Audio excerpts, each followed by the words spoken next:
This episode of Unexpecting is brought to you by our friends at Fertility, the global platform for fertility healthcare and family forming support.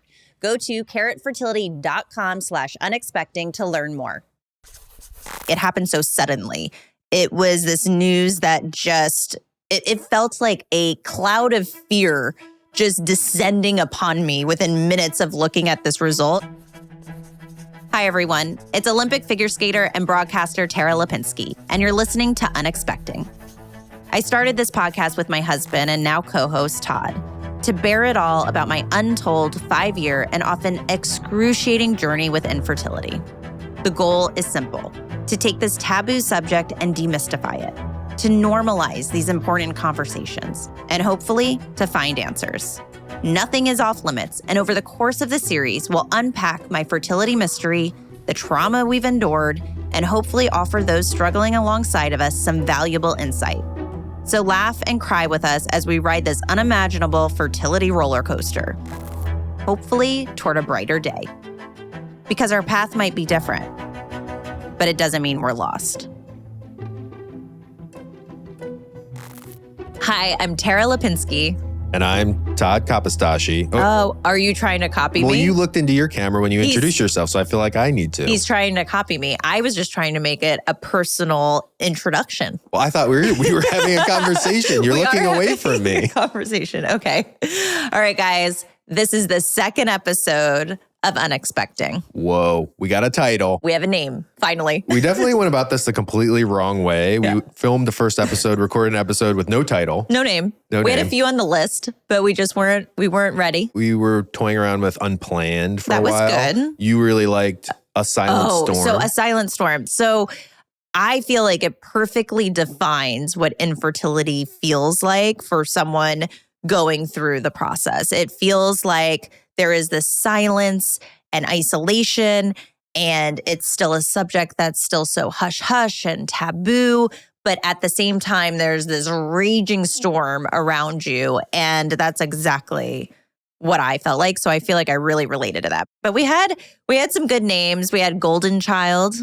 Oh, yeah. We were trying to mix in your Olympic career a little bit. Right. It didn't really make sense. It made sense for us because we were thinking, we just need this one golden egg, and there's a tie there, but it was not Golden good. Child's a little bit of pressure if we do ever have a child. If we're calling them the Golden Child, that's not okay. I know. Yeah. But long story short, Unexpecting is simple, punchy, and a pun, I guess. But also because going into this process, we never expected that it would be like this. Yeah.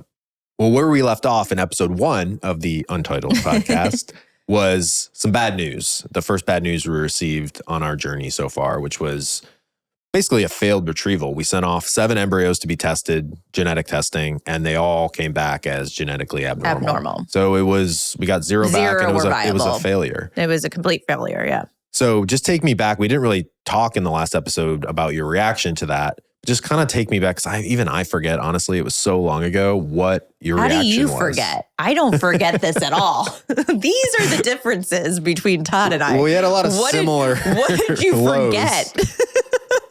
Well, Tara, just this is my journalist mode. Oh, yes. We can't forget the leader of our podcast. Okay. How did you feel? Storytelling. How did you feel when you got that result of 0 embryos? Yeah, I think initially just shock. I just couldn't believe it.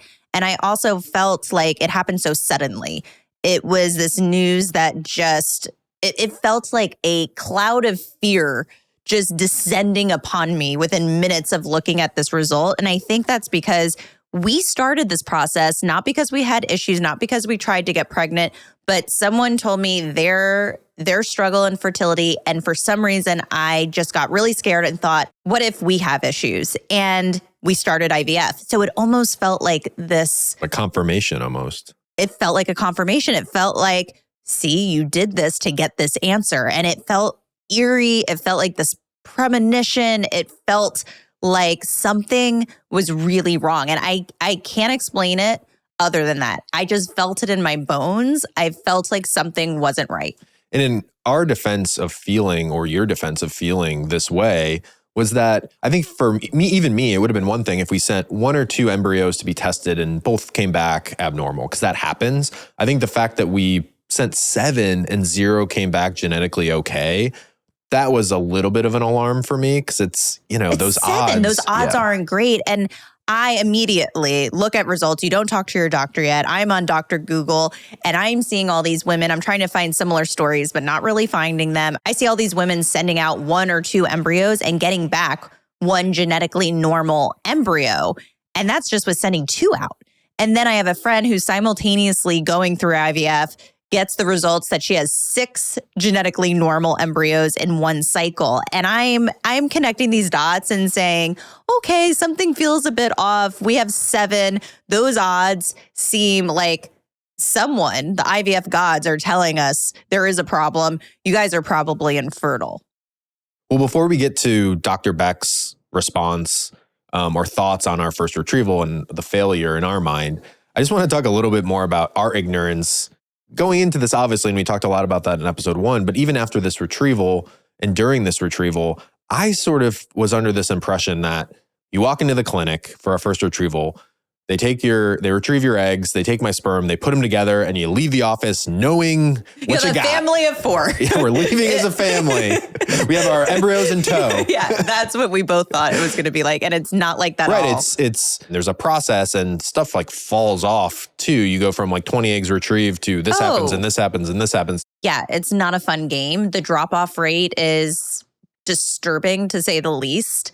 And what happens is, say you get 20 eggs on retrieval day, and that's a great number, but some women may only get 7 or 8, and that then will affect the final number and the final result.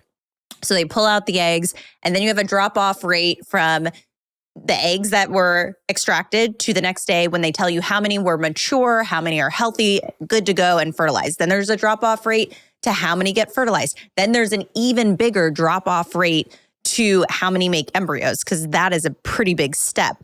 And then there's a 3-week wait or a 2-week wait at that point for genetic testing. And there's an even bigger drop off at that point.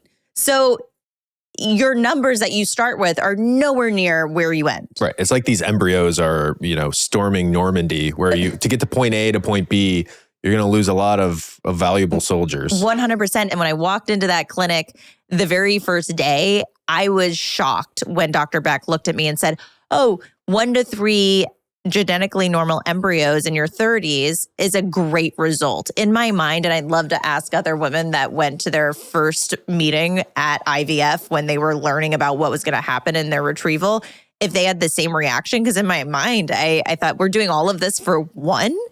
And now, obviously, you realize, especially as we've gone further along in this process, how precious 1 genetically normal embryo is. You'll give up anything for that embryo. It's potential life. But at the time, you think you're just going to walk away, with, 8 kids. So you were especially, worried, down in the dumps, sort of scared about what this result meant. But, importantly, that's why you have doctors to talk you through this stuff. What was Dr. Beck saying was the issue? So she was saying there wasn't an issue. She wasn't concerned that this just happened. And as we know now, IVF isn't guaranteed in any way. And she was telling us, look, to get to the point you got to, we did all we could do. We got 7 embryos sent out, which is incredible. And again, I'm so grateful for that. So we know we made those steps. And she says, at this point, then it's up to nature. What is going to be genetically normal or not? But she said also, just looking at the results of my retrieval, which is what's great about IVF, is you get that deeper look into your fertility. You have embryologists looking at the quality of your eggs and your sperms and how and when did they become embryos.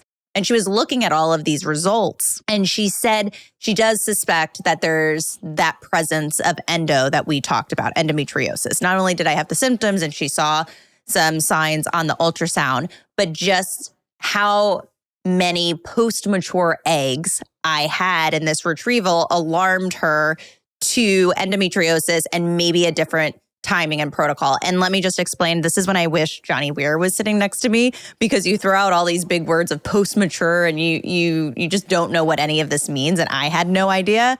But essentially, she was just going to change the timing of when we did the retrieval. She was going to get these eggs out a few days early, less medicine, and hopefully then they would be a stronger, better quality.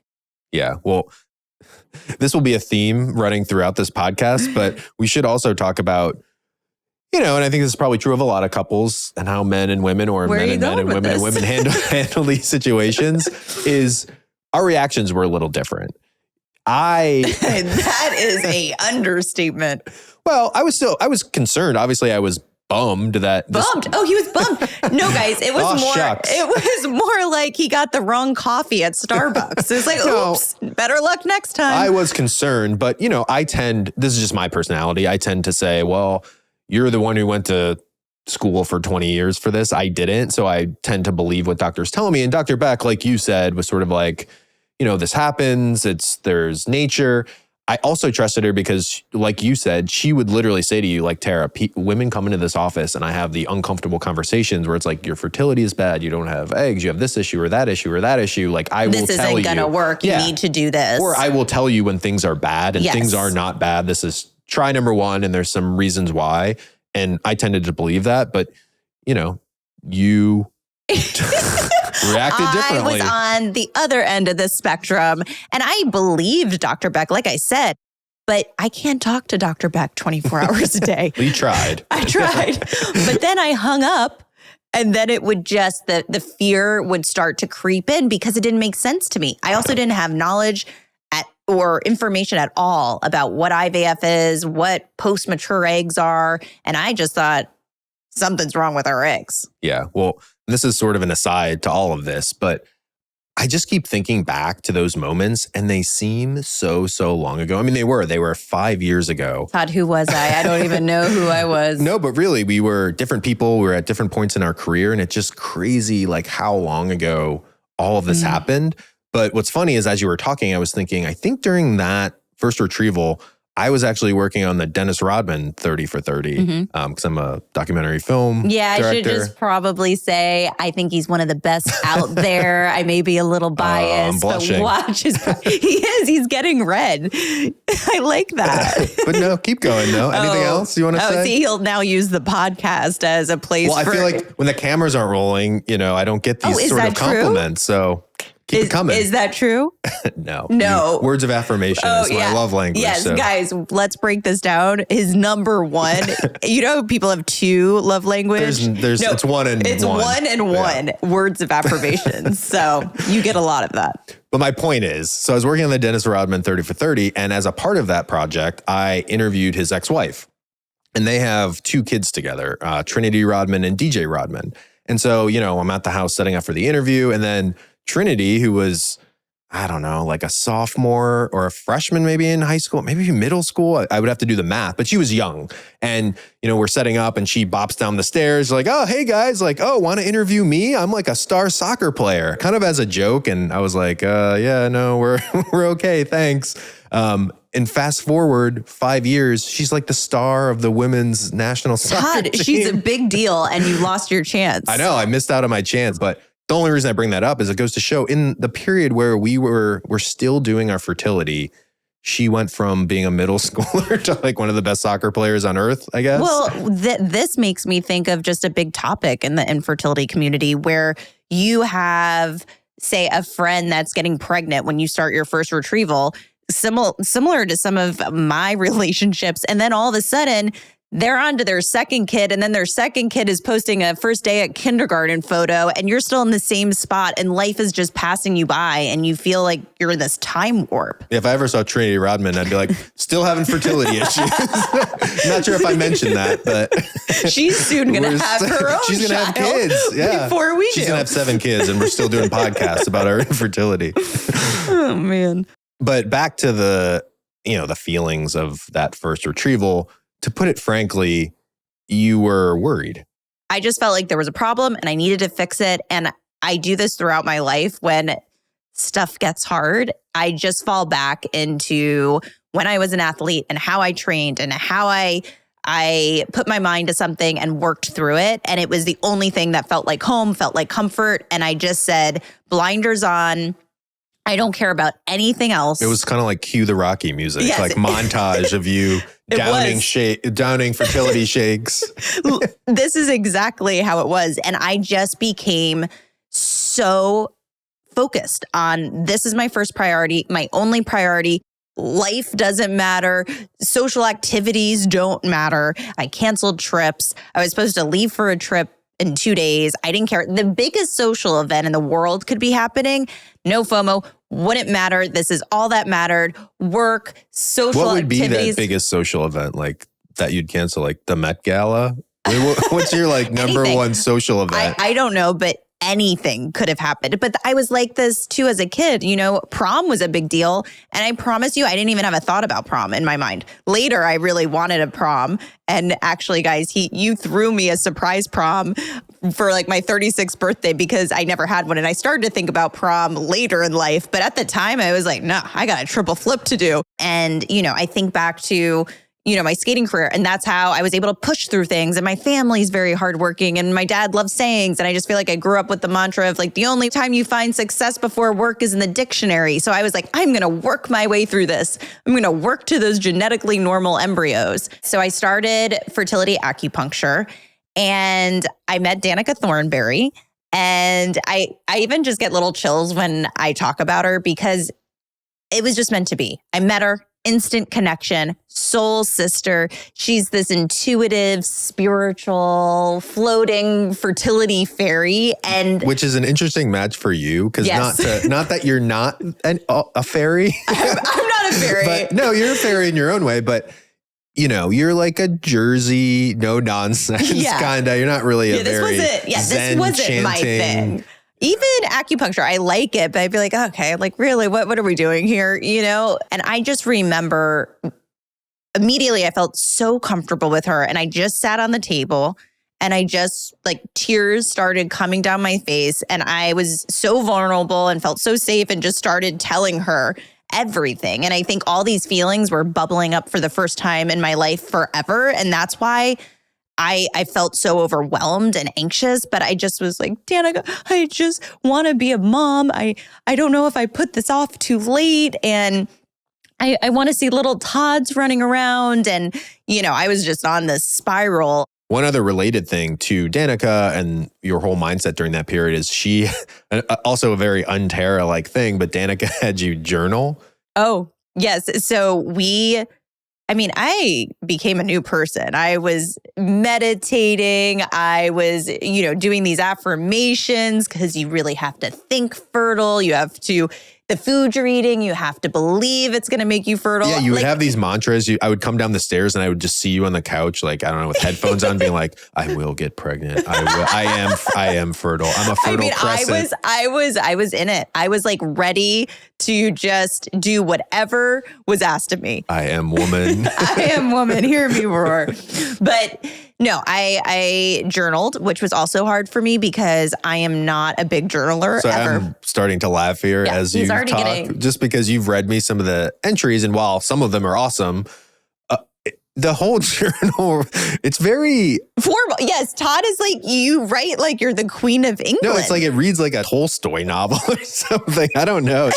But what's interesting about the journals is, and I actually pulled them down last night because I want you to, if you're comfortable, read a passage or two. Because I do think there are some interesting, passages there that relate to the podcast too. This was interesting. And especially since now we're finally talking about our story. We came across this little entry where I said, I wish I was brave enough to share my journey publicly, but I know taking my attention away from the task at hand would be unpredictable in its outcome. I don't want to let people know yet. I don't want to feel like something is wrong or have people pity me. Even though there are thousands of women struggling through this process, I feel very alone. I wish someone talked about a similar experience to mine so that I could take hope and believe all will be okay. When this is done, and hopefully with the outcome I want, I will, and I have underlined 6 times, to share my story. Maybe there will be someone needing to hear it someday, and I could ease their mind and give them hope, which I really look back at that now, and it's 5 years. It's been so long, and now I am finally ready. And of course, you hear about IVF, you hear about people going through things, but again, it's the details. Like clearly I was looking for someone who had my exact story. Yeah. So I don't know if there's someone out there that is close to my story, and boy, we'll have a lot more to add to the list. then maybe we can help. Yeah, but I mean, that's an emotional entry, I feel like, even for me, because it's, I mean, it's bittersweet in a sense because we're still yes, you're now sharing now, but it 5 years have passed and we're still trying to get that kind of elusive angle. Child. You were kind of down in the dumps and very emotional over that, first failed retrieval. Yeah, I don't know. I was just really scared. And looking back, I still believe this period of time is maybe, and we've been through a lot of stuff, a lot of things that warrant anxiety. I still think maybe this is a top 3 moment and period of time that I was my most anxious. Sometimes I'm like, a little embarrassed by it because, gosh, I was just starting out. Failures happen. What was I so worried about?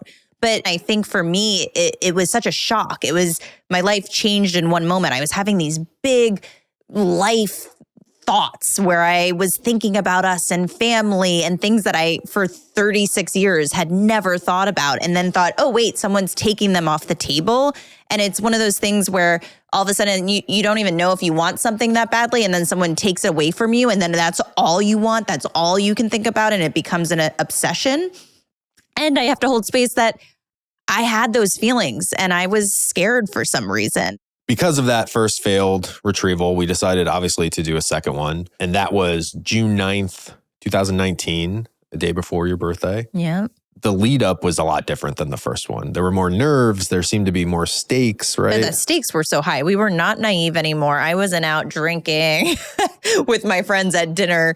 I was on a mission. And I think I just really felt that if we didn't get a genetically normal embryo, there was no convincing me that there wasn't a problem. And like I said, I don't know if it was just this premonition, why we started all of this. I just felt like this was do or die. We needed to get one. We didn't need 2. We just needed 1. That was always in my mantras. It's just one. Just give me 1. Just show us we could do this. So we go into California Fertility Partners in June of 2019. At it again, number 2. Yeah. You do your egg retrieval. I go in, give my sample. They combine them. And as we've discussed, there's a long wait. It's an understatement to say that wait was different than the first one, obviously, right?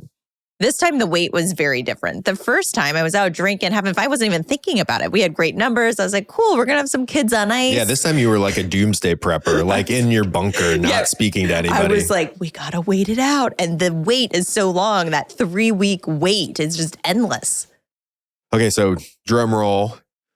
You open the portal. Trusty old portal. A couple weeks later after that second retrieval, and just take us through what the results were.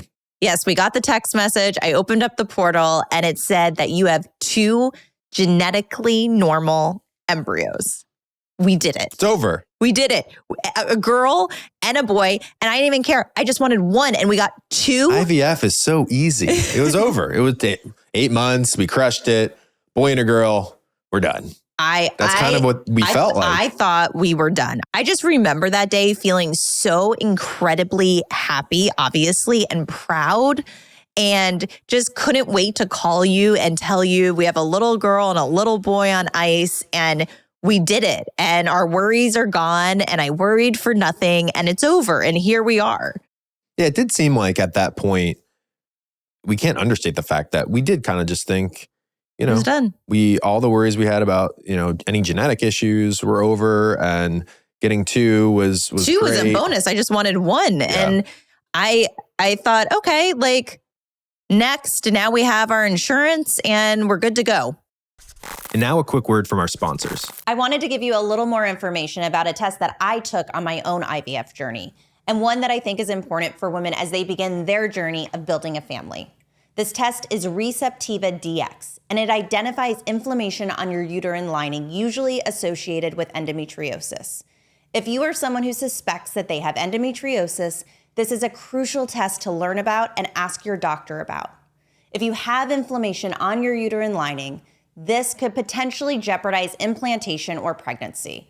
I was diagnosed with endo before I took this test, but many women don't know that they have endometriosis.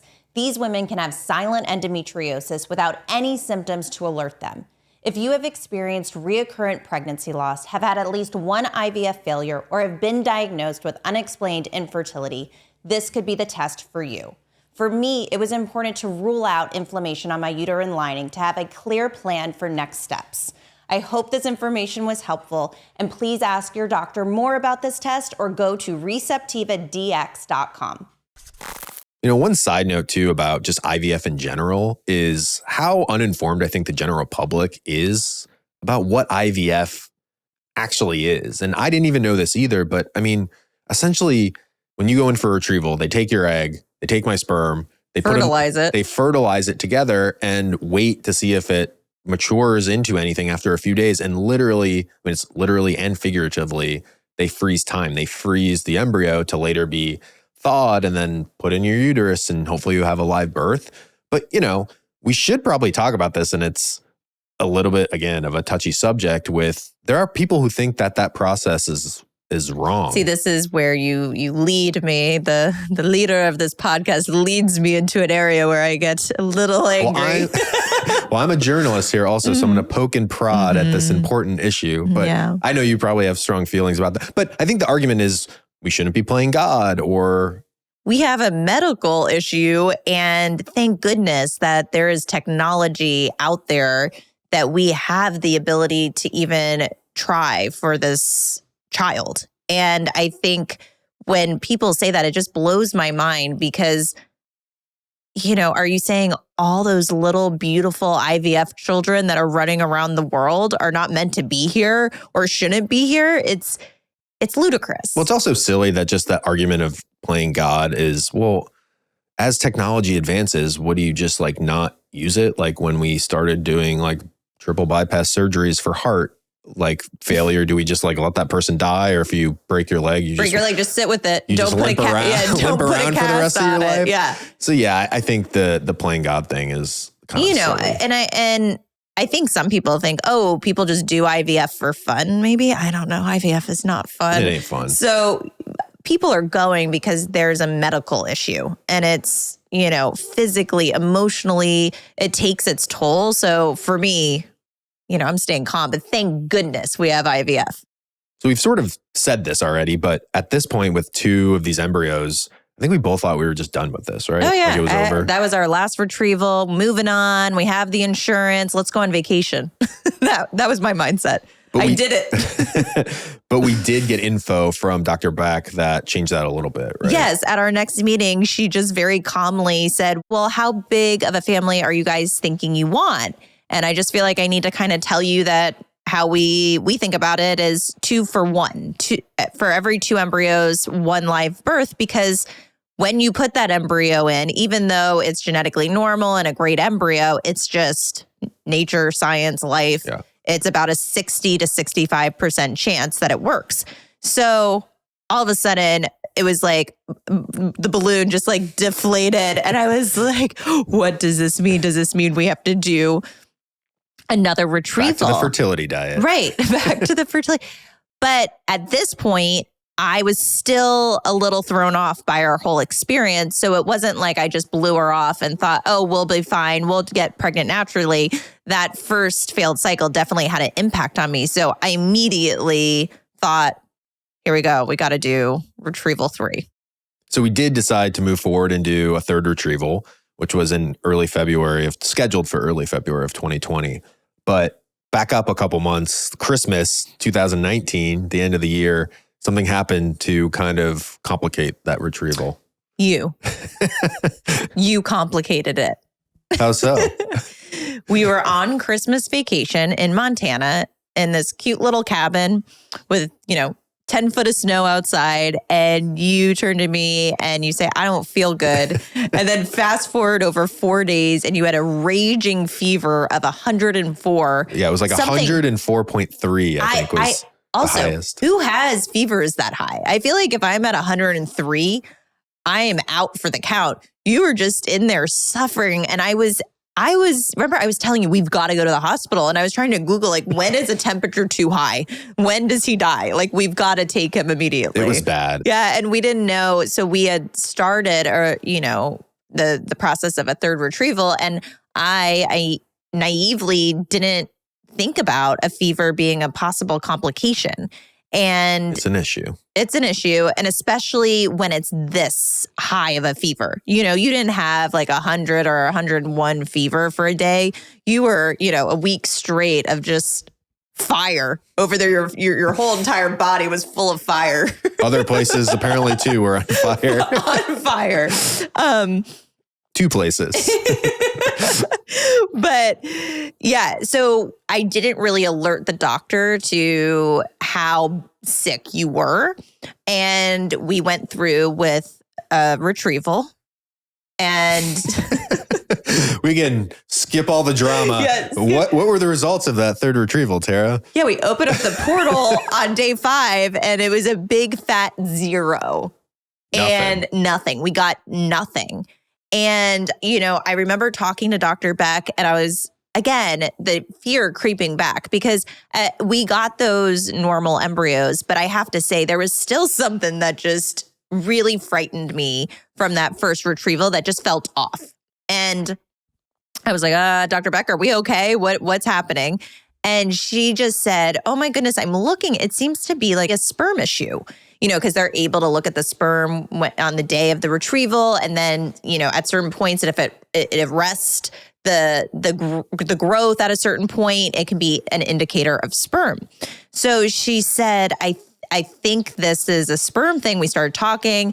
We finally get to your fever, and she's like, that is it. You know, I didn't know that, and then, oh man, I was like eagle eyes on you. I was like. Well, this result really was a turning point a little bit because it made you aware just there's another person. It's not just like Correct. eggs. It's not just your diet. I'm a part. You're a part of for this better or too. worse, I'm a part of this too. Well, I think male factor infertility, again, is just even more of a hush-hush topic. And I think even as a woman, and probably many women feel this, you go to that doctor, you feel like everyone's looking at you. You know, there is sort of this narrative that if you can't have a child in life, the woman is barren. The woman is infertile. And that's not the case. You know, male factor infertility makes up a big percentage of why people struggle to get pregnant. So I realized, oh, Tara, you're really focusing on yourself. It's time to get on Todd. So like I do everything, I said, all right, we have to do a fertility makeover for Todd.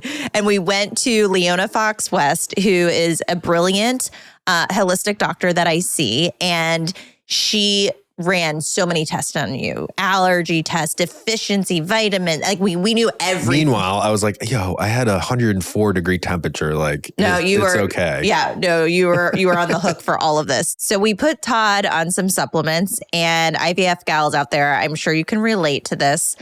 You know, we're taking a lot of hormones every day. And yes, you were on a good amount of pills, and you weren't really used to taking pills. So I'll give you that. But it's kind of cute looking back. But I remember you come into the kitchen one day and you look at me and you're like, I'm taking 2 vitamin C's every day. Do you think that this is okay? Do you think this could hurt me?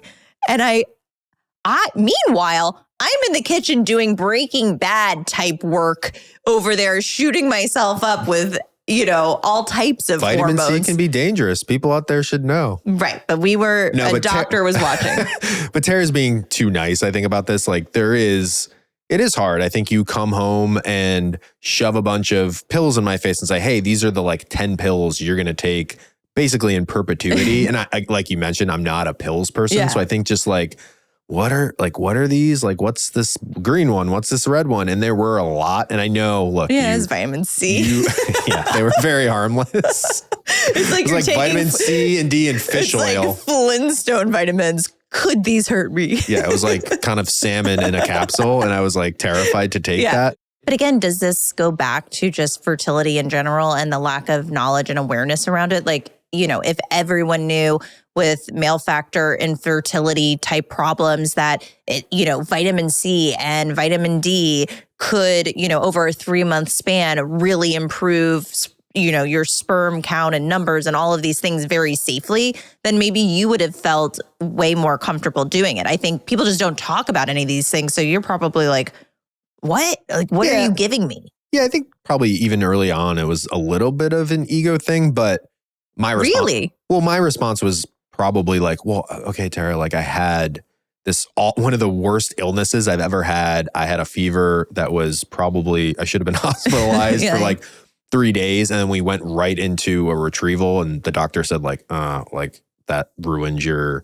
chances for that retrieval. So then to be like, the reaction to that is 100 pills every night for a year was kind of like, oh man, like this is kind of brutal. But looking back, it's like, suck it up. Tara's over here shoving needles into her stomach. Yeah, and I'm complaining it's part about of the fish process. oil. I think it's probably lots of funny couple conversations that are exactly like this of people going through IVF together.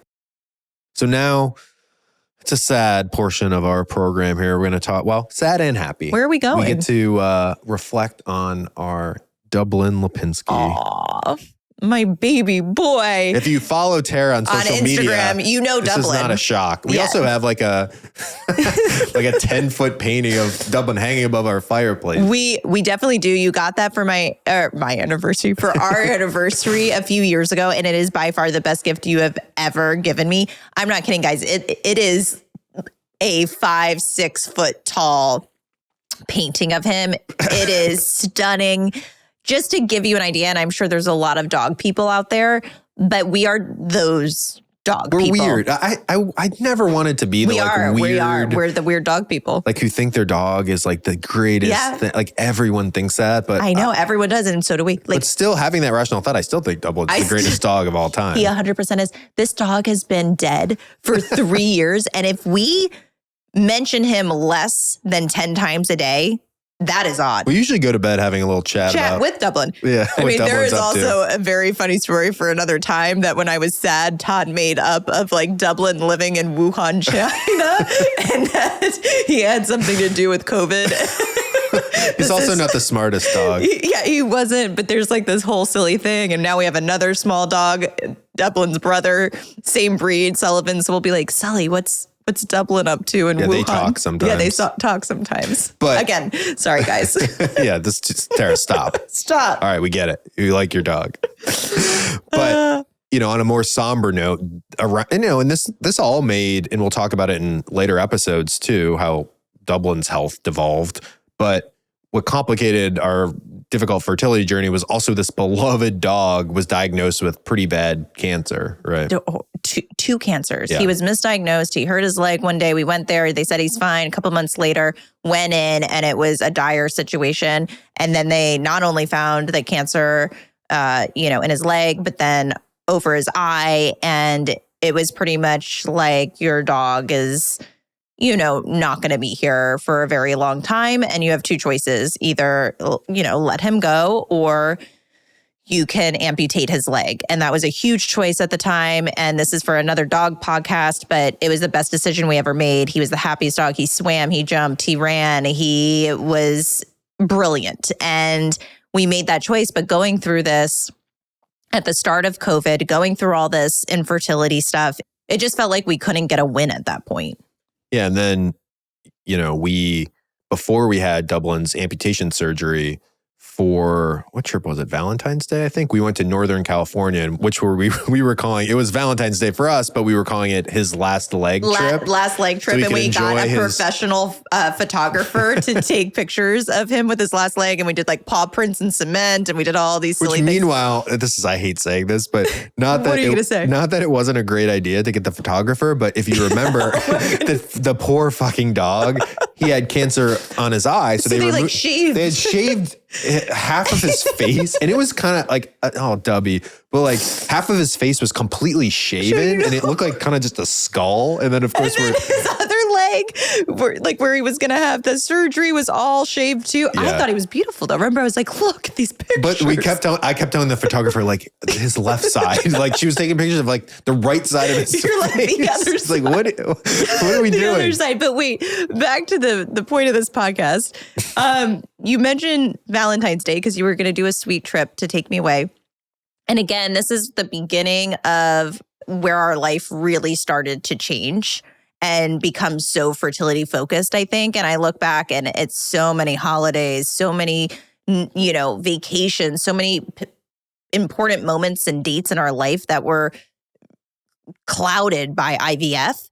And that morning, I got the call that we had 0 genetically normal embryos from that third retrieval. And then we're packing up, we're getting into the car. I'm trying to be happy that, and so grateful that you're doing this. Dublin is, on its last leg, literally. And we're just trekking along. And at this point, we've just had very weird results. We had one unexplained failed retrieval. We had one pretty good retrieval. Good. Mm-hmm. I mean, 2 embryos is great. And then another failed retrieval because we think of sperm from my fever. So we just have like an odd set of data points, I guess, to look at. So, I mean, yes, for you, which was like horrible for my anxiety. Right.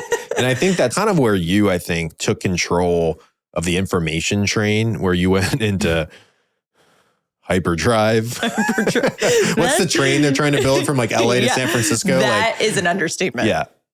I became obsessive. I was in, Google mode the first part of this journey. It became my job, and it's weird because I actually love it. I love learning about all of these things in IVF and infertility and fertility itself. But I went on deep dives. Yeah, you would call it the black hole. The black hole, because you just could keep going. And then during COVID. That's not really how a black hole works necessarily, but right, it's a singularity you get sucked into and you can't escape. But same thing. Yeah. I'm just thinking about you couldn't escape the information hole. Yeah, I get it. Okay. And what I found I loved maybe the most in my research was Instagram. There is a huge infertility community on Instagram, and it's amazing. And you see all these handles that have infertility as a part of it, and you start to use hashtags, and you can find 1 million women going through this. And then it pops up, you might also like to follow so-and-so. So there I am following all these women. I created a fake Instagram account. Okay, hold on. So I know where we're going. I know they say to keep podcasts tight, you want these to feel like they're flying by. Sorry guys, I'm stopping down for an hour maybe. We could talk about this for 2 hours. I could do a whole other podcast, like a 50-part series on this one point. Okay, guys. Okay, calm down, Todd. I'm getting very excited. This may be his very favorite part of our journey. I don't think people out there won't find this as funny as I do, because I think you really have to know you to find this funny. And let me explain. I think, and this isn't an insult to you at all. No, this isn't an insult. It's a compliment more than anything. You don't overthink sort of things like anything. Like if I were creating a fake Instagram account, I'd be like, oh, what's my favorite tertiary character from some obscure television show? And I would be like cute and clever with it. Like, you don't give a shit about that. So if you would have asked me, okay, Todd, like I created a fake name. Like, what's my name? I would be like, because your middle name's Kristen. So I would have been like, oh, probably Kristen Jones 762894. Yeah. Like that was going to be your handle. No. So I don't want to disparage any sex worker out there at all. But this is a stripper or porn star name that you came up with. I don't see it. I feel like we need to do a poll after this. I feel like it's an Eastern European sex worker's name. Okay, let me just... I'm going to say it. Can I say it? No, can I just preface? I need to preface. So getting a name on Instagram isn't always easy. So I probably tried Kristen and it wasn't there. Yeah, but you can put numbers after any name. I know. And I wasn't finding any matches. So I just started throwing out different combinations. So the name that Tara Lipinski came up with for her fake, and if you're out there, and I'm sure a lot of people know because you engage with so many people. So if you're listening, I'm still out there. Mila Storm. Mila Storm. 2018. 2018 is Tara Lipinski's fertility account. And again, I guess if you don't know it's not funny. It's just like that you came up with Mila Storm. I think it is kind of sexy.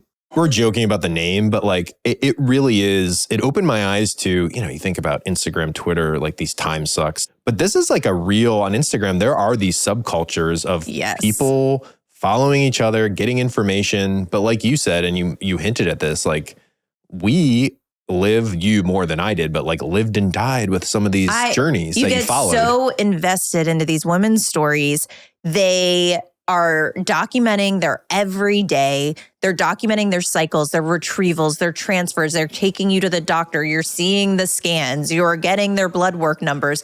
They go into the detail is insane, which is what I loved, because they will be like, on day 3, these were my numbers. This is what my doctor said. And then you just slowly start to gain this knowledge and understanding. And when you get so invested in these women's stories, though, it can be heartbreaking because you are rooting for them. You're going along for the ride for 3 weeks. And then all of a sudden they put up a post and it says it didn't work, or when is my turn, or when is my time. And there's cycle buddies where women going through cycles at the same time share stories and connect with each other. And think about that. Then at the end, one gets a happy ending and one doesn't. And it feels like the most intense soap opera you're ever watching, or intense. It shouldn't even be that a drama. It's just, addicting, and you want these women to win. And I feel like I'd come into bed at night and be like,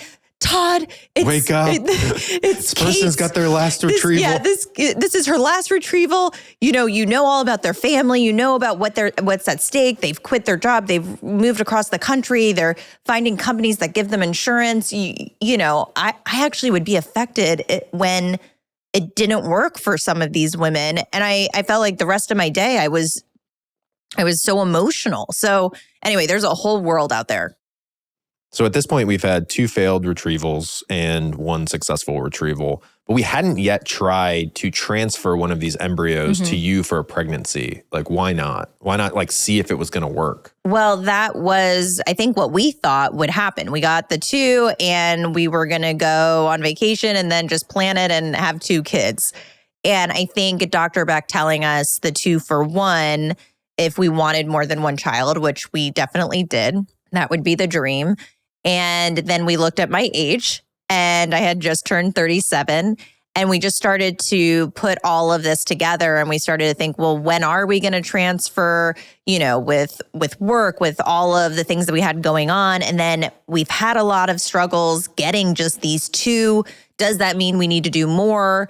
And I think we just realized, okay, we're not going to transfer yet till we get that next set, to know that we might be able to build a family of 2 if that was possible. Yeah. And then, so we essentially, after those conversations, after the failed one in February, we decided to just do another one very quickly in March. We did it back to back, which those are long. Looking back, I did 2 back-to-backs, and it takes 4 months plus all the time for waiting on results. And again, this is where our life really started to change and just focus around fertility. But we did one back to back because we tried to line it up where we thought your sperm would have been regenerated by that 3-month mark. Yeah. And when we looked at it, the 3-month mark was right when that retrieval would be. So we thought, oh, we're fine. Yeah. And speaking of life changing, life changed for everyone around this time. It was March 2020. Our previous retrieval had been February 2020. The first cases of COVID were February, I think, in the US, or just right around that point. But in February, March is really when COVID hit. March, everything gets shut down. We're heading into our 4th retrieval in March, and COVID happens, and that kind of complicated stuff for us, right? It definitely did. And for anyone going through fertility or medical treatments, I remember being really concerned because we had planned to start. And when this all happened, you're calling the clinic and asking, are we able to come in? And it was a day-to-day thing. What a weird time. It really was. Asking if you could come in to... Right. And it was all the testing and the temperature checks, and pretty much said if you have a fever, you're done at whatever point in your cycle. You could be going into your retrieval and they would just send you home. So again, a funny inside joke here is I like to say that I run hot, which I do. And Todd does not believe me. I just don't know what that means. I run hot. You have some things that you just sort of say that you've said your whole life that you've never really sat and thought about, what does this mean? Is it true about myself? Hot. Here, but don't you? I'm sure some of you guys run hot. What does that mean? I'm a little on the warmer side. In terms of what? My body temperature. So if we should grab a thermometer. I would probably be on the high end. And what is running hot technically? Is it like I don't know. 3/10 of a degree? I just know higher? that I run hot, and I was really concerned to get my temperature checks. Like, I would walk so slowly because I would say, I just came up the stairs. Maybe that's going to make, the temperature rise too high. And believe me, there was no way I had got COVID, because once they said that, I was 100%, we were locked down because we needed to do this fertility treatment. But I would walk so slowly. And I remember I would wear triple masks. Yeah, you do the quadruple mask sometimes. I couldn't breathe at all. I'd have the marks all over my face. I looked completely insane. And I would just pray, please let my temperature be okay, as they took my temperature. And then they'd be like, okay, you can go back. But we lived like that day to day throughout the cycle, not knowing when they might shut down. Yeah, I also think that, for someone like you, and I felt really bad for you because you struggle with a little bit of hypochondriasis to begin with, right? And then put on top of... I don't know if it's, I'm technically... You're a worry wart. I am a worry wart. We'll just call it being a worry wart. Yeah. Worry wart, fertility issues that start popping up. So we're starting to get kind of hypersensitive to like everything.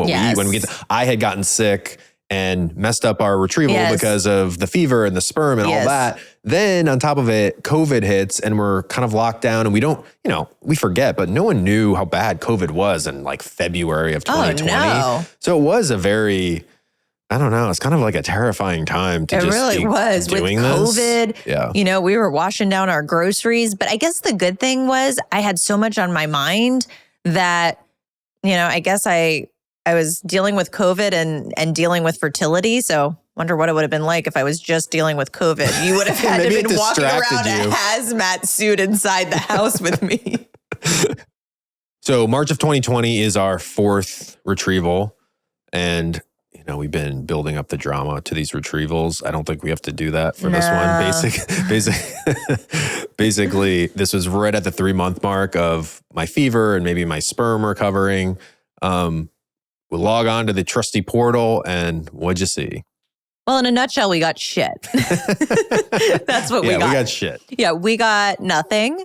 On day 5, we opened that trusty portal and it said 0. And then day 6, we got 1 embryo sent out. And we waited those 2 weeks and got the call that, I'm sorry, it's genetically abnormal. Things start to go bad when you get a call. When they stop sending the portal messages and they call you. So how concerned were you with the results? Well, let me first tell you what Dr. Beck said. Dr. Beck looked at the results, looked how the retrieval went, and she said, I didn't think that this would happen.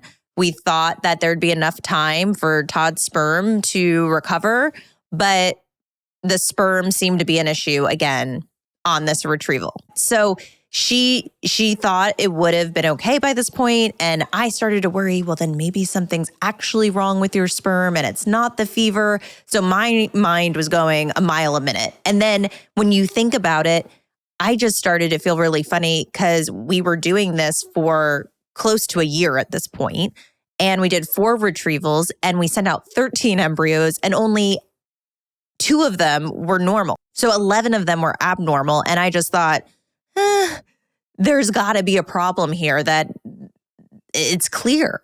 At this point, what did Dr. Beck suggest we do moving forward? So I'm glad, because I didn't know if she was going to say we should do another retrieval. She just said, okay, let's mix it up. I think you can get pregnant naturally. Let's figure that out. And I'm like, oh, I can get pregnant naturally, Dr. Beck? And I was like, finally, we get to have sex. But I was like, there is no way this is going to work. We've 13 embryos. We have this, abnormal genetics. Let nature take care of it. Yeah. This isn't. So why did she suggest it? I kind of forget why that was. She just wanted to try something different, see how my body would react to that. Clearly, it wasn't, whatever we were doing together on this, it wasn't working. And she said, let's just try naturally. You'll come into the office. I'll make sure you're ovulating. I'll give you a trigger shot to make sure we know when you ovulate. And they call this time trigger? Timed intercourse is what timed intercourse. Yeah, is what they call it. And then you go home and just do it naturally. And this is the first time we've tried, right? Literally in our life. That was the first time we ever tried. It's the first time we had sex. I mean, you mentioned your dad earlier in the podcast. So if he's listening, first time, you know? Yeah. This is it. We're going to cut that out. Sorry, Jack.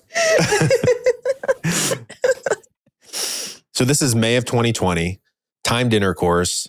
This was the very first time in our relationship that we had tried naturally to have a baby. Mm-hmm. And I obviously wasn't very hopeful. I don't think you were either, but what was the result of that? I mean, I had zero hopes that this was going to work, but somehow, and I don't know how or why, I was pregnant. And I just remember you looking at me and you said, "See, we worried for nothing."